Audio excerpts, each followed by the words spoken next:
بسم اللہ الرحمن الرحیم رب اشرح لی صدری ویسر لی امری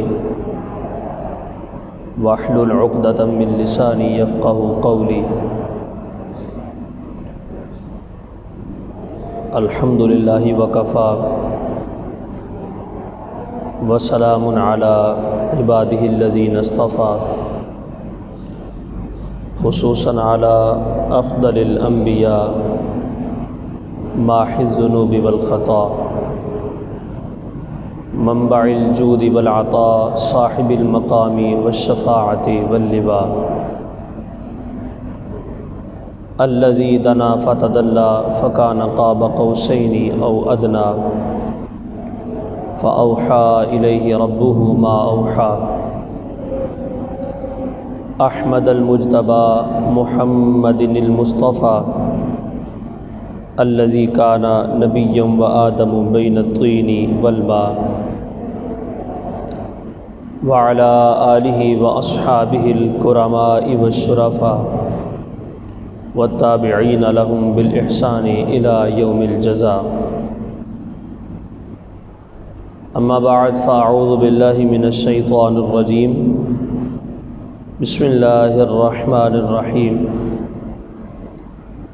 قال اللہ تبارک و تعالی فی القرآن المجید والبرہان الرشید، اعوذ باللہ من الشیطان الرجیم۔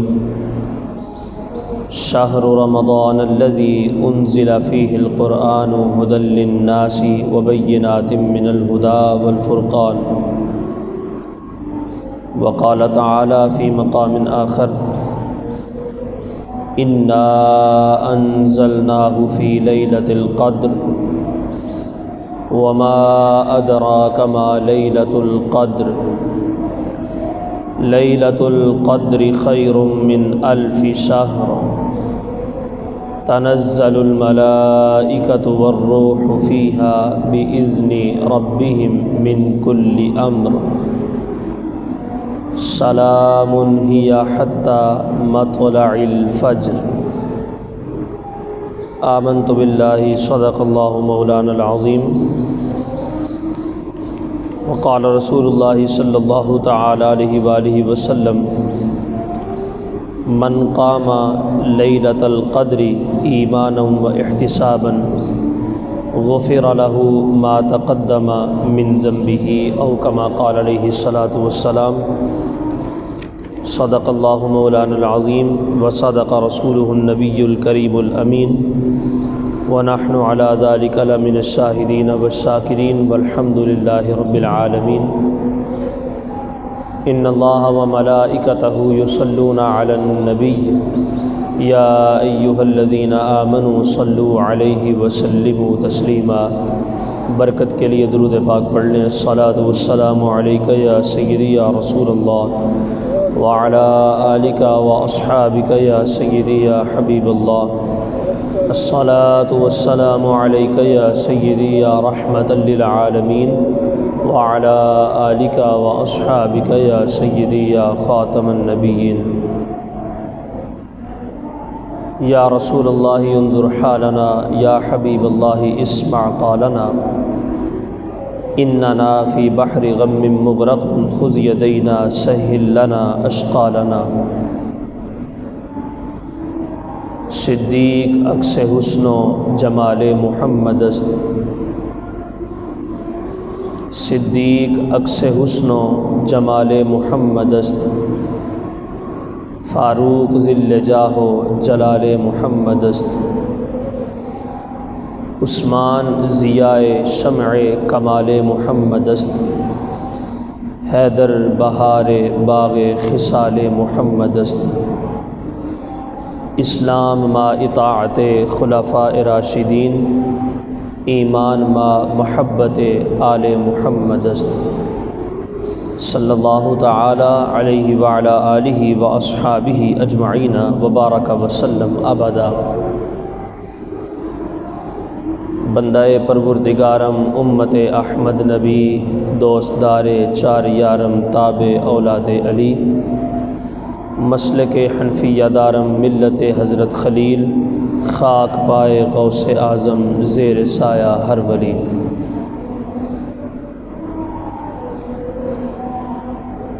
اللہ تبارک و تعالی جل جلالہ وعم نوالہ واتم برہانہ واعظم شانہ وجل ذکرہ وعز اسمہ کی حمد و ثنا، اور حضور نبی مکرم رسول محتشم امام اعظم امام الانبیاء والمرسلین سید الاولین والآخرین رحمت للعالمین راحت العاشقین مصباح المقربین محب الفقراء والغرباء والمساکین احمد مجتبی سید سروراں حامی بے کساں جناب سیدنا محمد مصطفیٰ صلی اللہ تعالی علیہ وسلم آپ کی بارگاہ پاک میں ہدیہ عقیدت و محبت اور صحابہ کرام اہل بیت کرام علیہم الرضوان کی مبارک ذاتوں کو خراج عقیدت پیش کرنے کے بعد اللہ رب العزت کا بے حساب فضل و کرم ہے اور اس کا شکر ہے کہ الحمدللہ اللہ نے توفیق عنیق عطا فرمائی، رمضان شریف کا مہینہ ہمیں نصیب کیا اور اپنے فضل و کرم سے ہمیں یہ مقام اور یہ مرتبہ دیا کہ ہم نے اس کے روزے رکھے، اس کا مکمل جس قدر ممکن ہو سکا اہتمام کیا، راتوں کو نماز کی صورت کے اندر قیام کیا اور دن کو روزے کی صورت کے اندر اللہ رب العزت کی عبادت اور بندگی کی۔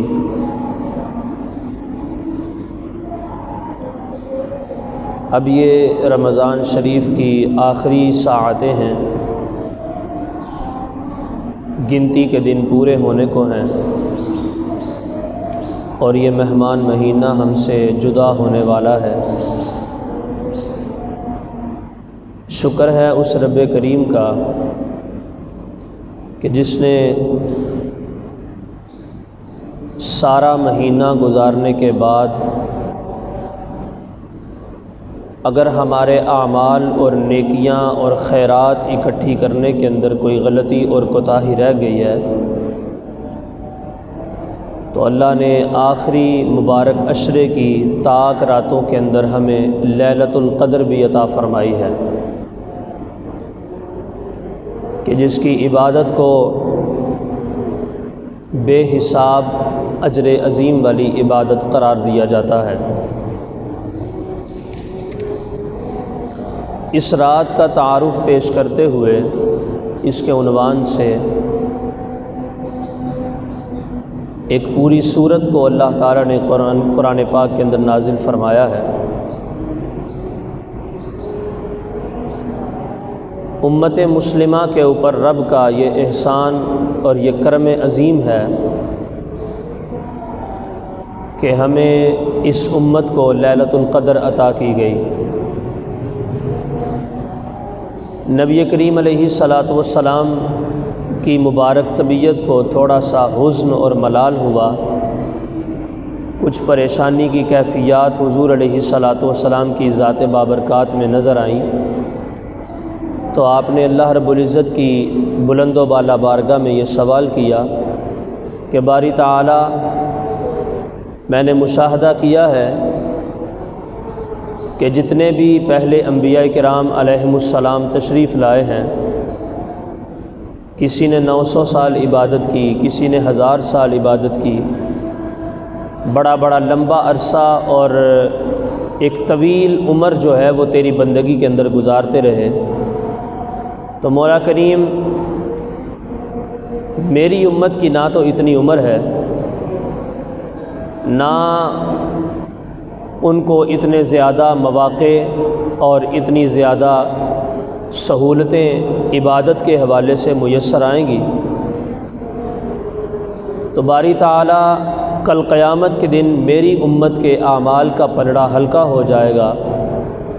اور باقی انبیاء کی امتیں نیکیوں کے اندر اور بندگی و عبادات کے اندر آگے چلی جائیں گی۔ تو مجھے اس بات کا دکھ ہے اور مجھے پریشانی ہے، تو اللہ تعالیٰ نے اپنے پیارے محبوب علیہ الصلاۃ والسلام کو ارشاد فرمایا کہ اے میرے پیارے محبوب، پریشان ہونے کی ضرورت نہیں ہے، میں آپ کی امت کو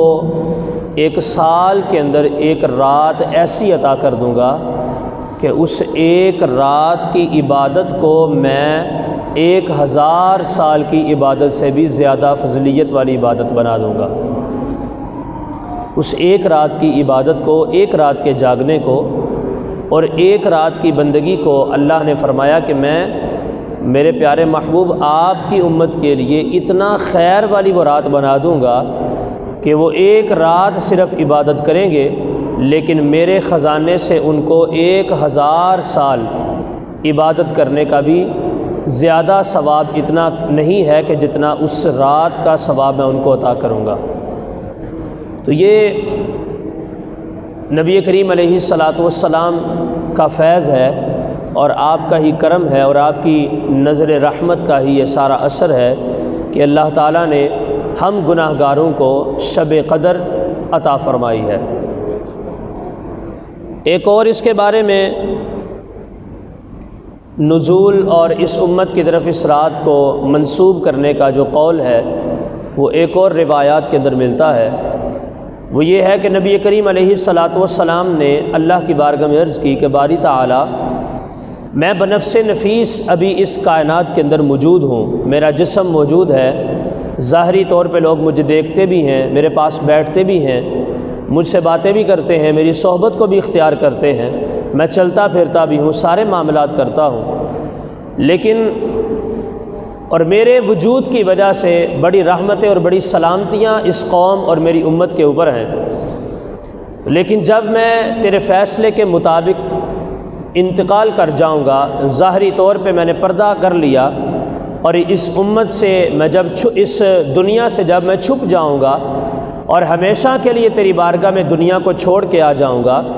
تو باری تعالیٰ پھر میری امت کے اوپر سلامتی اور رحمتوں کا سبب کیا ہوگا اور میری امت کے اوپر سلامتی کیسے ہوگی، تیری رحمتوں سے وہ کیسے لطف اندوز ہوں گے اور کیسے تیرا کرم ان کے اوپر ہوگا۔ تو اللہ تعالیٰ نے ارشاد فرمایا کہ اے میرے محبوب، میں تیری امت کو ایک رات ایسی عطا کر دوں گا کہ تیرے بنفس نفیس اور ظاہری طور پہ اس کائنات اور دنیا کے اندر موجود ہونے یا نہ ہونے کی بات علیحدہ ہے، آپ کی برکت سے میں آپ کی امت کو یہ مقام اور یہ وقار دوں گا کہ ایک رات کو میں ان کے اوپر سلامتی والی رات بنا دوں گا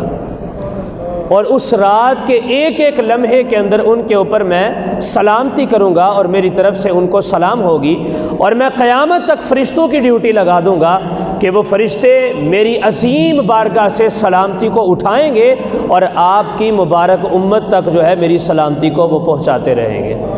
یہ فرشتوں کی ڈیوٹی لگا دی گئی۔ اس رات کی برکت اتنی زیادہ ہے اور اتنی شان اللہ رب العزت نے حضور علیہ الصلاۃ والسلام کی وجہ سے اس رات کو عطا فرمائی ہے۔ سورہ قدر اس رات کا تعارف جو ہے وہ پیش کرتی ہے۔ سوال یہ پیدا ہوتا ہے کہ اس سورت کو قدر اور اس رات کو قدر کیوں کہا جاتا ہے؟ سورت کو تو قدر اس لیے کہا جاتا ہے کہ چونکہ اس کے اندر الفاظ قدر موجود ہیں اور شب قدر کا تعارف جو ہے وہ اس کے اندر بیان کیا گیا ہے، اس لیے اس سورت کو سورت قدر کہا جاتا ہے۔ اب سوال یہ ہے کہ اس رات کو لیلۃ القدر کیوں کہا جاتا ہے اور اس رات کو لیلۃ القدر کہنے کی وجہ کیا ہے؟ تو اس کے بارے میں فقہا اور علماء نے 2 اقوال ذکر فرمائے ہیں کہ قدر کے 2 معنی ہیں، 2 مطالب ہیں قدر کے۔ پہلے نمبر پر تو قدر کا معنی ہے تقدیر اور قسمت۔ تقدیر اور قسمت کو بھی قدر کہا جاتا ہے، اس اعتبار سے بھی اس رات کو لیلۃ القدر کہا جاتا ہے کہ یہ قسمت والی اور تقدیر والی رات ہے۔ اور نمبر 2 دوسرا قول یہ ہے کہ قدر عزت اور منزلت کے معنی کے اندر بھی شمار ہوتا ہے۔ جیسے عام طور پہ ہم جملہ بولتے ہیں کہ تینوں فلانے دی قدر ہی کوئی نہیں، اس کا مطلب یہ ہوتا ہے کہ تو فلاں کی عزت نہیں کرتا، فلاں کی عظمت کو نہیں سمجھتا، اور اس کی قدر و منزلت کا تمہیں اندازہ نہیں ہے اور اس کی پہچان نہیں ہے۔ تو سوال یہ پیدا ہوتا ہے کہ اس رات کے اندر اگر تو اس لفظ قدر کا معنی تقدیر اور قسمت لیا جائے تو اس رات کو لیلۃ القدر پھر اس اعتبار سے کیوں کہا جاتا ہے؟ تو اس کے بارے میں فرماتے ہیں کہ اس رات کو جو ہے وہ معمولی حیثیت حاصل نہیں ہے، بلکہ اللہ تعالیٰ نے اس رات کو عظیم شان عطا فرمائی ہے اور عظیم مرتبے عطا کیے ہیں۔ اس رات کو عظیم شانیں جو ہیں وہ عطا فرمائی ہیں، اور یہ رات جو ہے یہ کوئی معمولی یا کوئی عام سی رات نہیں ہے، بلکہ اس رات کی بڑی شان ہے۔ کیا شان ہے اس کی؟ اس رات کی شان یہ ہے کہ اس کے اندر قدر و منزلت کے اعتبار سے، عظمت کے اعتبار سے جو ہے اس رات کی شان اور اس کا مقام و مرتبہ یہ ہے کہ اللہ تعالیٰ نے اس رات کے اندر ایک عظیم کتاب قرآن پاک کو نازل فرمایا ہے۔ قرآن پاک میں بتایا گیا نا، انا انزلناہ فی لیلۃ القدر، ہم نے اس قرآن کو اس قدر والی اور اس عظمت والی رات کے اندر نازل فرمایا ہے۔ اور علماء نے تو یہاں تک لکھا ہے، حضرت جناب علامہ قرطبی جو ہیں وہ اپنی تفسیر کے اندر لکھتے ہیں کہ پوچھا گیا کہ اس رات کو لیلۃ القدر کیوں کہا جاتا ہے، قدر والی رات کیوں کہا جاتا ہے؟ تو آپ نے فرمایا کہ اس رات کو لیلۃ القدر اس لیے کہا جاتا ہے لِأَنَّهُ أَنزَلَ فِيهَا كِتَابًا ذَا قَدْرٍ عَلَى رَسُولِ ذِي قَدْرٍ عَلَى أُمَّتِ ذَاتَ قَدْرٍ او کما قال رحمہم اللہ تعالی۔ فرماتے ہیں کہ اس رات کو لیلۃ القدر اس لیے کہا جاتا ہے کہ اس رات میں اللہ تعالیٰ نے عظمت اور شان والی کتاب کو عظمت اور شان والے رسول کے اوپر اور عظمت اور شان والی امت کی طرف نازل فرمایا ہے۔ یہ قدر والی کتاب ہے قرآن، اور قدر والے ہی رسول ہیں جناب محمد عربی صلی اللہ علیہ وسلم، اور قدر والی آپ کی امت ہے، امت مسلمہ اور امت محمدیہ، کہ جس کی طرف اللہ تعالیٰ نے اس عظیم کتاب کو نازل فرمایا ہے۔ یہ عظمت اور بزرگی اور شان کے اعتبار سے ساری کی ساری کتابوں سے افضل اور ساری کی ساری کتابوں سے اعلیٰ اور بلند و بالا مرتبے والی کتاب ہے، اس لیے بھی اس رات کو لیلۃ القدر، عظمت اور عزت اور قدر والی رات جو ہے اس کو کہا جاتا ہے۔ اور پھر یہ رات جو ہے ایسی رات نہیں ہے کہ جس کے اندر صرف اور صرف ایک مخلوق کی طرف ہی اللہ تعالیٰ نظر رحمت فرماتا ہے، بلکہ اس رات کو یہ شان حاصل ہے۔ علماء نے کتابوں کے اندر لکھا ہے کہ اس رات کے اندر اللہ تعالیٰ آسمان سے بے شمار رحمتیں نازل فرماتا ہے۔ بڑی قابل غور بات ہے اور بڑی لطف اندوز بات ہے، توجہ سے سماعت کیجئے گا۔ فرمایا کہ اس رات کے اندر اللہ تعالیٰ آسمان سے بے شمار اپنی خاص رحمتیں نازل فرماتا ہے۔ پھر کیا کرتا ہے؟ اللہ تعالیٰ فرشتوں کی ڈیوٹی لگاتا ہے کہ اس رات کے اندر جو میں نے رحمتیں زمین کے اوپر نازل فرمائی ہیں، ان ساری کی ساری رحمتوں کو تمام مسلمانوں کے اوپر ایسے تقسیم کر دو کہ ان رحمتوں کے لطف اٹھانے سے کوئی مسلمان محروم نہ رہ سکے۔ ہر مسلمان تک اس کا حصہ پہنچاؤ، ہر مسلمان تک اس کا حصہ جو ہے وہ پہنچنا چاہیے، اور ہر مسلمان جو ہے اس سے لطف اندوز ہونا چاہیے۔ سارے مسلمان پوری کرۂ ارضی کے اوپر، زمین کے اوپر جتنے مسلمان ہیں، چاہے زندہ ہیں یا وفات پا چکے ہیں، ان سارے مسلمانوں کے اوپر جو زندہ ہیں ان کے گھروں کے اوپر، ان کے سروں کے اوپر، اور جو وفات پا چکے ہیں ان کی قبروں کے اوپر جا کر میری ان رحمتوں کو نازل کرو کہ کرۂ ارضی کے اوپر پایا جانے والا کوئی بھی مسلمان جس کا وجود اس زمین کے اوپر موجود ہے، کوئی بھی مسلمان میری رحمتوں سے محروم نہیں ہونا چاہیے۔ سب تک وہ رحمتیں جو ہیں وہ تقسیم کی جاتی ہیں۔ علماء فرماتے ہیں وہ رحمتیں تقسیم کی جاتی ہیں لیکن مسلمان ختم ہو جاتے ہیں، رحمتیں ختم نہیں ہوتی، رحمتیں پھر بھی بچ جاتی ہیں۔ پھر اللہ کی بارگاہ میں وہ سوال کرتے ہیں، باری تعالیٰ اب تیری رحمتیں تو بچ گئی ہیں، مسلمان سارے پورے ہو چکے ہیں جن کے اوپر ان رحمتوں کو تقسیم کیا جا چکا ہے، اب باری تعالیٰ باقی تیری رحمتوں کا کیا کیا جائے؟ کیا واپس لے کر تیری بارگاہ میں پیش ہو جائیں اور انہیں تیرے خزانے کے اندر جمع کروا دیں؟ اللہ تعالیٰ فرماتا ہے نہیں، یہ میں نے اپنے خزانے کے اندر واپس لوٹانے کے لیے نہیں تمہیں دی، بلکہ میں نے بنی نو انسانوں کے اوپر ان کو تقسیم کرنے کے لیے تمہیں دیا ہے۔ اب مسلمان پورے ہو چکے ہیں، لیکن ابھی ان کا مدار اور ان کا مرکز ختم نہیں ہوا۔ اب تم ایسا کرو کہ یہ ساری رحمتیں لے جاؤ جو باقی بچ گئی ہیں، ان ساری رحمتوں کو جا کر جو باقی انسان حالت کفر کے اندر موجود ہیں، ان حالت کفر والے انسانوں کے اوپر بھی ان رحمتوں کو نازل کرنا شروع کر دو، ان کے اندر تقسیم کر دو۔ اب وہ اللہ کی رحمتیں مسلمانوں کے بعد کافروں کے اوپر تقسیم کی جاتی ہیں۔ یہ جو آپ متعدد سنا کرتے ہیں کہ فلاں عیسائی مسلمان ہو گیا، فلاں ہندو مسلمان ہو گیا، فلاں سکھ مسلمان ہو گیا، اور یا وہ قرآن پاک کی تعلیمات سے بہرور ہونا شروع ہو چکا ہے اور اس سے فائدہ اٹھانے لگ گیا ہے، یہ انہی رحمتوں کی برکت ہوتی ہے، یہ انہی رحمتوں کا وہ ثمر اور ذخیرہ ہوتا ہے کہ اللہ کی رحمتیں ان کے اوپر جب نازل ہوتی ہیں تو اللہ تعالیٰ اپنی رحمتوں، خصوصی اس رات کی رحمتوں کی میں بات کر رہا ہوں، عام رحمتوں کی میں بات نہیں کر رہا، عام رحمتوں کا حکم اور ہے، میں اس خصوصی رات کی بات کر رہا ہوں۔ آپ اندازہ کریں کہ اگر اس رات کی خاص رحمتیں کسی کافر کے دل کے اوپر پڑتی ہیں تو اس کے دل کی بنجر زمین کو اللہ تعالیٰ راحت اور فرحت نصیب کرتا ہے، اور ان کے دل کی بنجر زمین کو یہ تقویت اور برکت ملتی ہے کہ ان کا ذہن روشن ہو جاتا ہے اور وہ ایمان کی دولت سے جو ہے وہ متاثر ہوتے ہیں اور ان کو ایمان نصیب ہو جاتا ہے۔ تو ایک کافر کے اوپر اگر یہ رحمتیں اتنی اثر انداز ہو سکتی ہیں تو حضور کے امتی ایک مسلمان کے اوپر یہ رحمتیں کتنی اثر انداز ہوتی ہوں گی۔ تو میرے علماء فرماتے ہیں کہ وہ پھر باقی رحمتیں کفار کے اوپر تقسیم کی جاتی ہیں، پھر وہ رحمتیں بچ جاتی ہیں۔ اب پھر فرشتے اللہ کی بارگاہ میں سوال کرتے ہیں، باری تعالیٰ اب ان رحمتوں کا کیا کیا جائے؟ کیا تیرے خزانے کے اندر واپس پھر جمع کروا دی جائیں؟ اللہ تعالیٰ فرمائے گا نہیں، میں نے اپنے خزانے کے دروازے بند کر دیے ہیں کہ دوبارہ پھر میری رحمتوں کو ان کے اندر جمع کیا جائے۔ جمع نہیں کیا جا سکتا، اگر لینا چاہتے تو میں تمہیں اور دے دوں گا، ان کو جمع نہیں کرنا۔ یار اب اس کا کیا کریں؟ اللہ تعالیٰ فرماتا ہے کہ اب ان رحمتوں کو مسلمانوں اور کافروں کے سارے بچوں کے اوپر تقسیم کر دو، ان کے اوپر جا کے پھیلا دو۔ تو اس طرح سے حضور علیہ الصلاۃ والسلام کی برکت کی وجہ سے اس رات کی خصوصی رحمتیں اللہ تعالیٰ تمام بنی نوع انسانوں کے اوپر، یہاں تک کہ چھوٹے چھوٹے بچوں کے اوپر بھی اپنی خصوصی رحمتوں کو نازل فرماتا ہے۔ یہ اتنی شان والی رات ہے۔ اور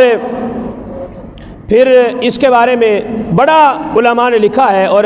حضور علیہ الصلاۃ والسلام کی روایات کے اندر بھی اس کے متعلق جو ہے وہ بڑی حدیثیں اور بڑے فرامین حضور کے ملتے ہیں۔ سوال یہ پیدا ہوتا ہے کہ یہ رات کون سی ہے؟ چونکہ حضور علیہ الصلاۃ والسلام کا فرمان ہے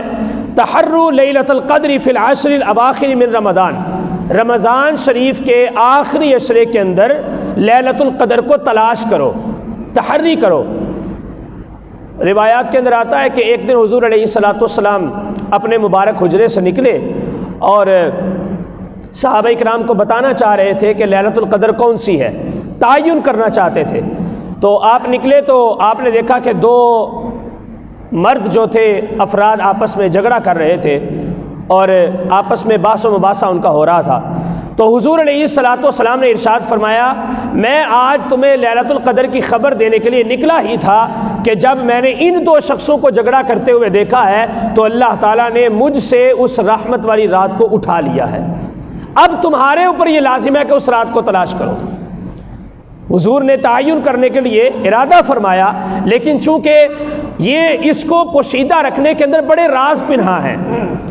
اس کو پوشیدہ کرنے کے اندر بڑے سارے راز موجود ہیں۔ حضرت ابی بن کعب سے کسی نے سوال کیا اور ابی بن کعب فرماتے ہیں کہ میں یہ قسم کھا کے یہ بات کہتا ہوں، اور قسم کھا کے آپ فرمایا کرتے تھے کہ اللہ تعالیٰ نے لیلۃ القدر کی جو رات ہے یہ رمضان شریف کی 27ویں رات کو قرار دیا ہے۔ آپ یہ قسم کھا کے کہا کرتے تھے، لیکن حضور علیہ الصلوۃ والسلام نے فرمایا کہ تحروا لیلۃ القدر فی العشر الاواخر من رمضان، کہ رمضان کی آخری عشرے کی طاق راتوں کے اندر جو ہے تم لیلۃ القدر کو تلاش کیا کرو۔ جناب ابی بن کعب سے کسی نے سوال کیا کہ آپ کے صحابی بھائی حضرت عبداللہ ابن مسعود رضی اللہ تعالیٰ عنہ وہ فرمایا کرتے تھے کہ اللہ تعالیٰ نے پورے سال کی راتوں کو لیلۃ القدر میں تقسیم کر دیا ہے، یعنی کہ صرف لیلۃ القدر رمضان کے ساتھ ہی خاص نہیں ہے، بلکہ باقی سال کی راتوں کے ساتھ بھی اس کو خاص کیا گیا ہے کہ تم اگر اس کو تلاش کرنا چاہو تو صرف رمضان میں ہی تلاش نہ کرو بلکہ باقی سال کی راتوں کے اندر بھی تلاش کرو۔ یہ سوال کیا گیا کہ آپ اس کے بارے میں کیا کہتے ہیں؟ تو حضرت ابی بن کعب نے فرمایا کہ اللہ تعالیٰ عبداللہ ابن مسعود کے اوپر رحمت فرمائے، اس نے یہ جملہ اس لیے کہا ہے کہ تم صرف ایک رات کو ہی اللہ کی عبادت کے ساتھ یا ایک مہینے کی طاق راتوں کو اللہ کی عبادت کے ساتھ خاص نہ کر دو، بلکہ پورے سال کی ایک ایک رات کے اندر تم اس شوق کے ساتھ اللہ کی عبادت کرو کہ اللہ تعالیٰ اس رات کی برکت سے میرے اوپر اپنی خصوصی رحمتوں کو نازل فرمائے گا۔ تو ایک مقام کے اوپر آپ نے یہ بھی فرمایا کہ بندے کو چاہیے کہ پورے سال کی جو راتیں ہیں ان راتوں کے اندر لیلۃ القدر کو تلاش کرے۔ تو لیلۃ القدر جو ہے یہ اتنی عظمت والی رات جو ہے یہ بیان کی گئی ہے۔ اب سوال یہ پیدا ہوتا ہے کہ اس رات کو متعین کیوں نہیں کیا گیا کہ یہ فلاں رات ہے، فلاں تاریخ ہے یا فلاں رات ہے؟ حضرت باعث بستامی رحمۃ اللہ تعالی فرماتے ہیں کہ میں نے اپنی پوری زندگی میں 2 مرتبہ لیلۃ القدر کو پایا ہے، پوری حیات طیبہ میں 2 مرتبہ لیلۃ القدر کو پایا ہے، تو دونوں مرتبہ ہی مجھے اللہ رب العزت نے رمضان کی 27ویں شب کو یہ رات عطا فرمائی ہے۔ پوری زندگی کے اندر میں نے صرف لا تعداد سالوں کے اندر صرف اور صرف میں نے 2 مرتبہ لیلۃ القدر کو پایا ہے، اور یہ لیلۃ القدر کو میں نے حاصل کیا ہے تو میں نے اس تاریخ کو دیکھا کہ اللہ تعالیٰ نے لیلۃ القدر مجھے رمضان شریف کی 27ویں شب کو ہی عطا فرمائی ہے۔ اور ایک صوفی بزرگ حضرت ابو الحسن خرقانی رحمۃ اللہ تعالی علیہ آپ فرماتے ہیں کہ میں نے اپنی پوری زندگی میں ہر سال کے اندر لیلۃ القدر کو پایا ہے، پوری زندگی میں ہر سال کے اندر جو ہے وہ میں نے لیلۃ القدر کو حاصل کیا ہے۔ اور میرا یہ تجربہ ہے، یعنی کہ امام ابو الحسن خرقانی فرماتے ہیں کہ میرا یہ تجربہ ہے کہ اگر رمضان شریف کا پہلا روزہ پیر کو ہو یعنی کہ سوموار کو ہو تو پھر لیلۃ القدر رمضان شریف کی 21ویں رات کو آتی ہے۔ یہ وہ حضرت فرما رہے ہیں جنہوں نے کہا کہ میں نے پوری زندگی کے اندر ہر سال کے اندر لیلۃ القدر کو حاصل کیا ہے اور اختیار کیا ہے، اس کی برکات کو میں نے حاصل کیا اور پایا ہے۔ وہ فرماتے ہیں کہ میرا یہ تجربہ ہے کہ اب میری آبزرویشن ہے، میں نے اس کا جائزہ لیا ہے کہ اگر رمضان شریف کا پہلا روزہ سوموار کو آئے تو پھر لیلۃ القدر رمضان کی 21ویں تاریخ کو بنتی ہے، اور اگر رمضان شریف کا روزہ پہلا روزہ جمعرات کو آئے تو پھر یہ لیلۃ القدر جو ہے وہ رمضان شریف کے 25ویں رات کو لیلۃ القدر بنتی ہے۔ یہ وہ اپنا ایک تجربہ اور اپنا ایک اندازہ بیان فرما رہے ہیں۔ اور پھر فرماتے ہیں کہ اگر رمضان شریف کا پہلا روزہ اتوار کو یا بدھ کو آئے تو میرا یہ تجربہ ہے کہ اللہ تعالیٰ رمضان کی 29ویں رات کو لیلۃ القدر بنا دیتا ہے۔ تو یہ ان لوگوں کی ترجیحات ہیں کہ جنہوں نے اپنے ایک ایک لمحے کو اللہ کی بندگی کے اندر گزارا ہے، اور ہر وقت اس تلاش میں رہتے تھے کہ کوئی بہانہ ایسا مل جائے کہ ہم اللہ رب العزت کی رحمتوں کو حاصل کر لیں۔ تو یہ رات جو ہے یہ بڑی عظمت والی رات ہے، اور اس کو پنہاں اور پوشیدہ رکھنے کا ایک مقصد اور ایک نظریہ اور ایک راز یہ بھی ہے کہ بندہ شوق کے ساتھ اس رات کو تلاش کر کے اللہ کی عبادت کرے، شوق کے ساتھ۔ جب تک آپ کے دل کے اندر شوق پیدا نہیں ہوگا، یہاں تک کہ جب بندہ دعا مانگتا ہے تو دعا مانگتے وقت بھی بندے کے دل کے اندر اس بات کا شوق اور یقین ہونا چاہیے کہ میری دعا کو اللہ رب العزت سنے گا اور ضرور پورا فرمائے گا۔ یقین کے ساتھ، حضور کا فرمان ہے، حدیث پاک کا مفہوم ہے کہ جب بھی اللہ سے مانگو یقین کے ساتھ مانگو، بے یقینی کی حالت کے اندر اللہ سے نہ مانگو، چونکہ اللہ تعالیٰ بے یقینی کے عالم میں نہیں دیتا، پتہ نہیں دے گا یا نہیں دے گا، ایسی سوچ نہیں ہونی چاہیے۔ جب بھی رب سے سوال کرو تو اس غرض سے اور اس انداز سے کرو کہ وہی رب ایسا ہے جو ہر کسی کی مراد کو پورا کرنے والا ہے، اور میرا رب مجھے ضرور عطا فرمائے گا۔ تو یہ رات کو پوشیدہ رکھنے کا ایک مقصد باقی مقاصد میں سے یہ بھی ہے کہ بندہ شوق کے ساتھ اس رات کو تلاش کر کے، محبت کے ساتھ، کہ یہ رات ایک ایسی خاص رات ہے کہ اس رات کے اندر اللہ تعالیٰ ایک رات نہیں بلکہ 1000 مہینوں کی عبادت سے بھی زیادہ ثواب عطا فرماتا ہے۔ تو کوشش کرے بندہ، تحری کرے اور اس انداز میں اللہ کی عبادت کرے۔ اور جو حضرت ابی بن کعب کا جملہ ہے کہ رمضان صرف رمضان نہیں بلکہ پورے سال کی ہر رات کے اندر لیلۃ القدر کو پایا جا سکتا ہے، یہ عشق والوں کی باتیں ہیں۔ جو عاشق ہوتے ہیں نا ان کو ہر رات ہی لیلۃ القدر نظر آتی ہے اور ہر دن ان کو جمعہ نظر آتا ہے، برکتوں والے واقعات اور لمحات ان کو نظر آتے ہیں۔ یہ جو اللہ کے ساتھ محبت کرنے والے لوگ ہیں، اور اس کے اوپر حضرت عمر بن فارد ایک بہت بڑے عارف باللہ اور بڑے صوفی بزرگ گزرے ہیں، آپ اس کے بارے میں ایک بڑا خوبصورت شعر لکھتے ہیں، فرماتے ہیں وَكُلُّ اللَّيَالِ لَيْلَةُ الْقَدْرِ إِن دَنَتْ كَمَا كُلُّ أَيَّامِ اللِّقَاءِ يَوْمِ جُمْعَةِ۔ آپ فرماتے ہیں کہ جب رب قریب ہو جائے تو ہر رات ہی لیلۃ القدر بن جاتی ہے۔ جب رب قریب ہو جائے، ان دنت، جب تو اللہ کے قریب ہو جائے تو تیری ہر رات ہی لیلۃ القدر ہے۔ جس وقت اللہ کی نظر رحمت تیرے اوپر متوجہ ہو جائے اور تو رب کی رحمت کے مدار کے اندر پھرنا شروع ہو جائے تو سمجھ لے کہ لیلۃ القدر تیری بن چکی ہے۔ فرمایا کہ عاشق جو بندہ ہوتا ہے جو ہر وقت یہ تلاش میں رہتا ہے کہ میں اللہ کا قرب حاصل کر لوں، اس کی ہر رات ہی لیلۃ القدر ہے۔ جیسے غریبوں اور مسکینوں کے لیے حضور نے فرمایا نا الجمعۃ عید للمساکین، جمعہ جو ہے یہ غریبوں کے لیے عید کا دن ہے، تو فرماتے ہیں جس طرح غریبوں کے لیے جمعہ عید کا دن ہے، ایسے عاشق اور محبوبان خدا کے لیے ہر رات ہی لیلۃ القدر ہے۔ یہ حضور علیہ الصلوۃ والسلام کی مبارک امت کو اللہ نے اس عظمت والی رات کے اندر یہ شان عطا فرمائی ہے۔ اس کی بڑی فضیلت ہے اور بڑی روایات اس کے متعلق صوفیاء نے، محدثین نے، علماء نے، مجتہدین نے، بزرگان دین نے ذکر فرمائی ہے، اور اس رات کو بالکل بھی ضائع نہیں کرنا چاہیے، یہاں تک کہ حضور علیہ الصلوۃ والسلام ارشاد فرماتے ہیں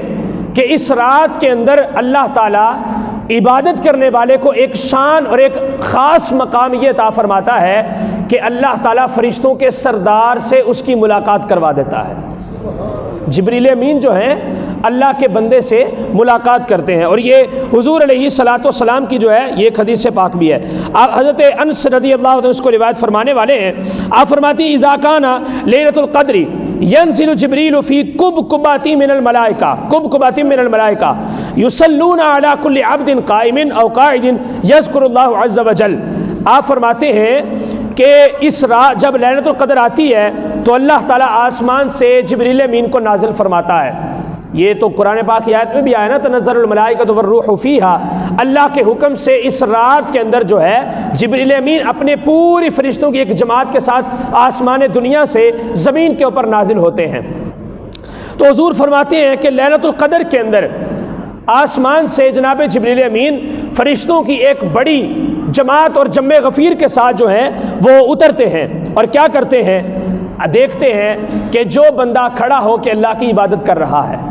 یا بیٹھ کے اللہ کا ذکر کر رہا ہے، دعا مانگ رہا ہے، توبہ استغفار کر رہا ہے، گناہوں کی معافی طلب کر رہا ہے، یا اللہ کا ذکر کر رہا ہے، اللہ کو راضی کرنے کی کوشش کر رہا ہے، تو حضور فرماتے ہیں کہ جبریل امین اس بندے کے اوپر درود پڑھنا شروع کر دیتے ہیں۔ جو کھڑا ہو کے رب کی عبادت کر رہا ہے اس کے اوپر بھی، اور جو بیٹھ کر اللہ کا ذکر کر رہا ہے اس کے اوپر بھی جبریل امین اللہ کا سلام بھیجتے ہیں اور اس کے اوپر رب کی رحمتوں کی دعا اللہ کی بارگاہ میں کرتے ہیں۔ اور علماء نے فرمایا سوال یہ پیدا ہوتا ہے کہ جب جبریل ملاقات کرتے ہیں تو اس کی نشانی اور علامت کیا ہے؟ کیسے پتہ چلے گا کہ جناب جبریل امین نے بندے سے ملاقات کی ہے؟ تو صوفیاء فرماتے ہیں، عارفین فرماتے ہیں کہ جب عبادت کرتے کرتے تیرے دل کے اندر رقت طاری ہو جائے اور نہ چاہتے ہوئے بھی آنکھوں سے آنسو بہنا شروع ہو جائیں اور تمہارے جسم کے اندر کپ کپی طاری ہو جائے اور رب کا خوف جب تمہارے اوپر مسلط ہو جائے تو سمجھ لو کہ جبریل نے تم سے مصافحہ کر لیا ہے، جبریل نے تم سے ملاقات کر لی ہے۔ یہ رقت اس کے جلال اور اس کی برکت کی وجہ سے اللہ نے تمہیں عطا فرمائی ہے۔ تو جب تم عبادت کرتے وقت یہ دیکھو کہ اب بغیر ارادے کے بلا قصد تمہاری آنکھوں سے آنسو جاری ہو چکے ہیں اور تمہارا دل نرم ہونا شروع ہو چکا ہے اور تمہیں اپنے گناہ نظر آنے شروع ہو چکے ہیں، تو سمجھ لو کہ جبریل امین نے تم سے ملاقات کر لی ہے اور تمہارے مقدر کے ستارے کو چمکا دیا گیا۔ یہ حضور علیہ الصلوۃ والسلام کے غلاموں کو اللہ تعالیٰ اس رات کے اندر یہ شان عطا فرماتا ہے کہ جناب جبریل امین ان سے ملاقات کرتے ہیں۔ حضرت سیدہ عائشہ صدیقہ رضی اللہ تعالیٰ ارشاد فرماتی ہیں کہ میں نے حضور علیہ الصلوۃ والسلام سے پوچھا کہ یا رسول اللہ جب میں اس رات کو حاصل کر لوں تو مجھے بتائیں کہ میں کیا کروں، جب مجھے یہ رات مل جائے تو پھر مجھے بتائیں کہ میں کیا کروں۔ تو آقا علیہ الصلوۃ والسلام نے فرمایا کہ یہ رات ایسی ہے کہ اس رات میں ہر دعا قبول ہوتی ہے، جائز، ہر جائز دعا جو ہے اس رات کے اندر قبول ہوتی ہے، لیکن 3 افراد ایسے ہیں کہ جن کی اس رات کے اندر بھی بخشش نہیں ہے۔ 3 افراد ایسے ہیں جن کی اس رات کے اندر بھی بخشش نہیں ہے۔ العیاذ باللہ، اگر ہم میں سے کوئی ہے ایسا بندہ کہ جس کے اندر ان 3 اوصاف میں سے کوئی ایک وصف بھی پایا جاتا ہے تو ہمیں توبہ کرنی چاہیے سچے دل سے کہ اللہ تعالی ہمیں معافی عطا فرما دے، وگرنہ ہم اس رات کی رحمت اور برکتوں سے محروم ہو جائیں گے۔ حضور فرماتے ہیں کہ 3 افراد، 3 مرد ایسے ہیں، 3 حضرات ایسے ہیں کہ جن کی اس رات کے اندر بھی بخشش نہیں ہے، باقی ہر کسی کی بخشش ہے۔ عرض کہ یا رسول اللہ صلی اللہ علیہ وسلم وہ کون سے ہیں؟ تو مفہوم حدیث ہے، حضور نے ارشاد فرمایا پہلا وہ بندہ جو شراب پینے کا عادی ہے، جو شراب پینے کا عادی ہے اور شراب کو چھوڑتا نہیں ہے اور چھوڑنا بھی نہیں چاہتا، ایسے بندے کی توبہ اس رات کے اندر قبول نہیں کی جاتی۔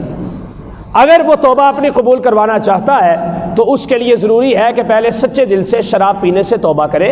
اور اس گناہ سے اپنے آپ کو محفوظ کرے، بچائے، پھر اللہ رب العزت اس کی توبہ کو قبول فرمائے گا۔ اور اس بات کا قصد کرے، پختہ ارادہ کرے کہ آج کے بعد اپنی بقیہ زندگی کے اندر میں شراب کو پینا تو دور کی بات ہے، میں اس کی طرف دیکھوں گا بھی نہیں اور اس کا خیال بھی اپنے دل کے اندر پیدا نہیں کروں گا، پھر اس بندے کی بخشش ہوگی۔ اس کے علاوہ وگرنہ اس بندے کی بخشش کو نہیں لکھا جائے گا اور نہ ہی اس کی توبہ قبول ہوگی۔ نمبر 2، وہ بندہ جو قطع رحمی کرنے والا ہے، یہ ہمارے معاشرے کے اندر بڑی زیادہ ہے۔ قطع رحمی، ایویں ہی چھوٹی چھوٹی بات کے اوپر تعلقات کو ختم کر دینا، میرا تم سے مرنا جینا ختم ہو گیا، تیرا مجھ سے مرنا جینا ختم ہو گیا۔ قطع تعلقی کرنے والا، قاطع رحم جو ہے، جو اپنے رشتوں کو توڑتا ہے اور ختم کرنے کی کوشش کرتا ہے، جب تک وہ سارے لوگوں سے معافی نہیں مانگے گا اور اپنے تعلقات کو بحال نہیں کرے گا اور سچے دل سے اس بات کا ارادہ نہیں کرے گا کہ میں آج کے بعد ایسا نہیں کروں گا، تو ایسے بندے کی بھی توبہ اس رات کے اندر اللہ تعالیٰ قبول نہیں فرمائے گا۔ اور نمبر 3، والدین کا نافرمان۔ والدین کا جو نافرمان ہے اس کو بھی یہ ضروری ہے کہ پہلے اپنے والدین کو راضی کرے اور اس بات کا پختہ وعدہ کرے کہ میں آج کے بعد اپنے والدین کو تکلیف نہیں پہنچاؤں گا۔ اگر ایسا نہیں کرتا تو اس رات کے اندر اس کی بھی بخشش نہیں ہے۔ باقی جو کوئی بھی دعا کرے گا، کوئی بندہ توبہ کرے، استغفار کرے سچے دل سے، اللہ رب العزت اس رات کے اندر اس کی توبہ کو اور دعا کو قبول فرمائے گا۔ تو حضور نے، سیدہ پاکہ نے پوچھا صدیقہ نے کہ یا رسول اللہ، اب جب ہر دعا اس رات کے اندر قبول ہوتی ہے تو آپ مجھے بتا دیں کہ کون سی ایسی خاص دعا مانگی جائے کہ جو اللہ کی بارگاہ میں پیش کی جائے کہ جو ساری عبادتوں،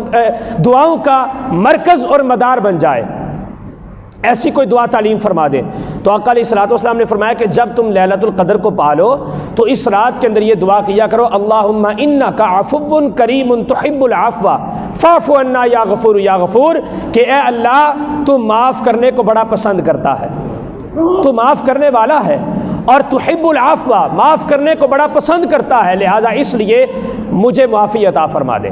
اور میرے گناہوں کو معاف کر دے، میری غلطی اور کوتاہیوں سے درگزر فرما دے۔ حضور علیہ الصلوۃ والسلام فرماتے ہیں کہ یہ بڑی خاص دعا ہے اس رات کے وجود کے لیے، اس رات کے اندر خاص طور پہ اس دعا کو جو ہے پڑھا کرو۔ اور حدیث پاک میں نے آپ کے سامنے ذکر کی، آقا علیہ الصلوۃ والسلام فرماتے ہیں من قام لیلۃ القدر ایمانا و احتسابا غفر له ما تقدم من ذنبہ، جس بندے نے اس رات کو پا لیا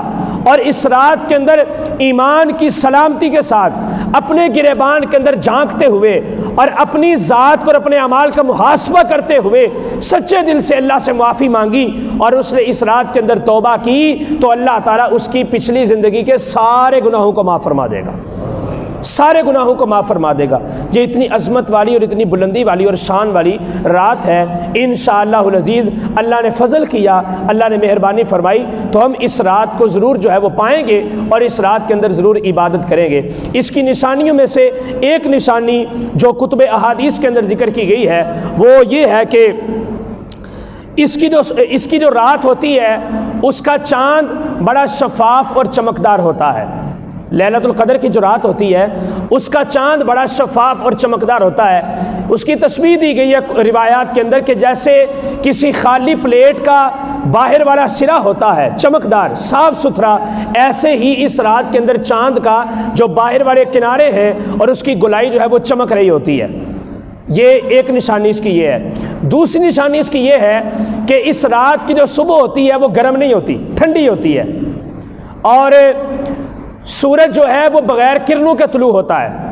یہ پوچھا گیا حضور سے، یا رسول اللہ یہ سورج بغیر کرنوں کے کیوں طلوع ہوتا ہے؟ آپ نے فرمایا یہ بغیر کرنوں کے اس لیے طلوع ہوتا ہے کہ چونکہ اس رات کے اندر آسمان سے فرشتے اترتے ہیں، تو جب وہ صبح ہونے کے بعد آسمان پر جاتے ہیں تو ان کے وجود کی یہ مطلب کہ سایہ ہوتا ہے کہ سورج کی جو کرنیں ہوتی ہیں وہ چھپ جاتی ہیں، اور ان کے جم غفیر کا یہ اثر ہوتا ہے کہ سورج اپنی پوری روشنی کے ساتھ تو چمک رہا ہوتا ہے، اپنی کرنوں کے ساتھ ہوتا ہے، لیکن لوگوں کو اس کی کرنیں جو ہے وہ نظر نہیں آتی ہیں۔ ایک یہ بھی نشانی اس رات کی ہے۔ اور تیسری نشانی حضور کے معمولات کے اندر یہ شامل تھی، اور محدثین نے اس کو ذکر فرمایا کہ اس رات کے اندر چاہے تھوڑی ہو یا زیادہ ہو، اس رات میں ضرور جو ہے بارش کے چند چھینٹے اس دنیا کے اوپر، زمین کے اوپر ضرور نازل ہوتے ہیں، بارش ہوتی ہے اس رات کے اندر۔ یہ بھی اس رات کی جو ہے خاص نشانی ہے۔ تو ان نشانیوں کے ساتھ جو ہے اور بھی بڑی ساری نشانیاں جو ہے وہ کتابوں کے اندر ذکر کی گئی ہیں، ان نشانیوں کے ساتھ اس رات کو تلاش کریں۔ اللہ تعالی ہمیں اس رات کی برکات حاصل کرنے کی توفیق